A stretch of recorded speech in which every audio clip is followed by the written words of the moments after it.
ಲೋಕಸಭಾ ಚುನಾವಣೆಯ ಬಳಿಕ ರಾಜ್ಯದಲ್ಲಿ ಬದಲಾಗ್ತಾರ ಸಿಎಂ ಬದಲಾವಣೆಯ ವಿಚಾರ ಮತ್ತೊಮ್ಮೆ ಮುನ್ನೆಲೆಗೆ ಬಂದಿದೆ.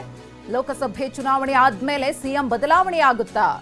ಸಿಎಂ ಬದಲಾವಣೆಯ ಸುಳಿವನ್ನ ಕೊಟ್ಟಿದ್ದಾರೆ ಶಾಸಕ ಎಸ್ಆರ್ ಶ್ರೀನಿವಾಸ್. ಹೆಚ್ಚು ಸೀಟ್ ಗೆಲ್ಲದಿದ್ರೆ ಸಿಎಂ ರಾಜೀನಾಮೆಯನ್ನ ಕೊಡಬೇಕಾಗುತ್ತೆ. ಲೋಕಸಭೆಯಲ್ಲಿ ಹೆಚ್ಚು ಗೆಲ್ಲದಿದ್ರೆ ರಾಜೀನಾಮೆಯನ್ನ ಕೊಡಬೇಕಾದಂತಹ ಅನಿವಾರ್ಯತೆ ಸೃಷ್ಟಿಯಾಗುತ್ತೆ.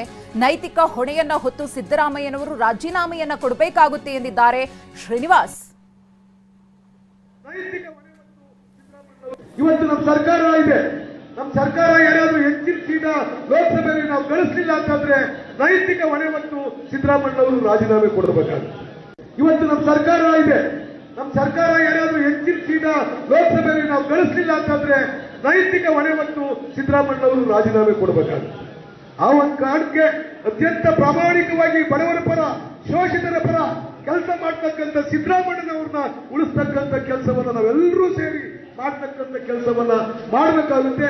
ಆ ನಿಟ್ಟಿನಲ್ಲಿ ಎಲ್ಲರೂ ಕೂಡ ಪ್ರಯತ್ನವನ್ನ ಕೊಡೋಣ ಅಂತ ಹೇಳ್ಬಿಟ್ಟು ಈ ಸಂದರ್ಭದಲ್ಲಿ ಹೇಳ್ತಾ ಎಲ್ರಿಗೂ ಒಳ್ಳೆದಾಗಿಂತ ಹಾರೈಸಿ ನಾನು ಮಾತು ಮುಗಿಸ್ತೀನಿ. ಜೈ ಕರ್ನಾಟಕ.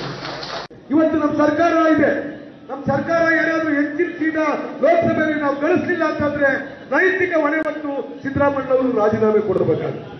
ಇವತ್ತು ನಮ್ಮ ಸರ್ಕಾರ ಇದೆ. ನಮ್ಮ ಸರ್ಕಾರ ಏನಾದರೂ ಹೆಚ್ಚಿನ ಸೀಟ ಲೋಕಸಭೆಯಲ್ಲಿ ನಾವು ಗಳಿಸಲಿಲ್ಲ ಅಂತಂದ್ರೆ ನೈತಿಕ ಹೊಣೆ ಹೊತ್ತು ಸಿದ್ದರಾಮಯ್ಯನವರು ರಾಜೀನಾಮೆ ಕೊಡಬೇಕಾಗುತ್ತೆ. ಆ ಒಂದು ಕಾರಣಕ್ಕೆ ಅತ್ಯಂತ ಪ್ರಾಮಾಣಿಕವಾಗಿ ಬಡವರ ಪರ, ಶೋಷಿತರ ಪರ ಕೆಲಸ ಮಾಡ್ತಕ್ಕಂಥ ಸಿದ್ದರಾಮಯ್ಯನವ್ರನ್ನ ಉಳಿಸ್ತಕ್ಕಂಥ ಕೆಲಸವನ್ನ ನಾವೆಲ್ಲರೂ ಸೇರಿ ಮಾಡ್ತಕ್ಕಂಥ ಕೆಲಸವನ್ನ ಮಾಡಬೇಕಾಗುತ್ತೆ. ಆ ನಿಟ್ಟಿನಲ್ಲಿ ಎಲ್ಲರೂ ಕೂಡ ಪ್ರಯತ್ನವನ್ನ ಕೊಡೋಣ ಅಂತ ಹೇಳ್ಬಿಟ್ಟು ಈ ಸಂದರ್ಭದಲ್ಲಿ ಹೇಳ್ತಾ ಎಲ್ರಿಗೂ ಒಳ್ಳೆದಾಗಿಂತ ಹಾರೈಸಿ ನಾನು ಮಾತು ಮುಗಿಸ್ತೀನಿ. ಜೈ ಕರ್ನಾಟಕ.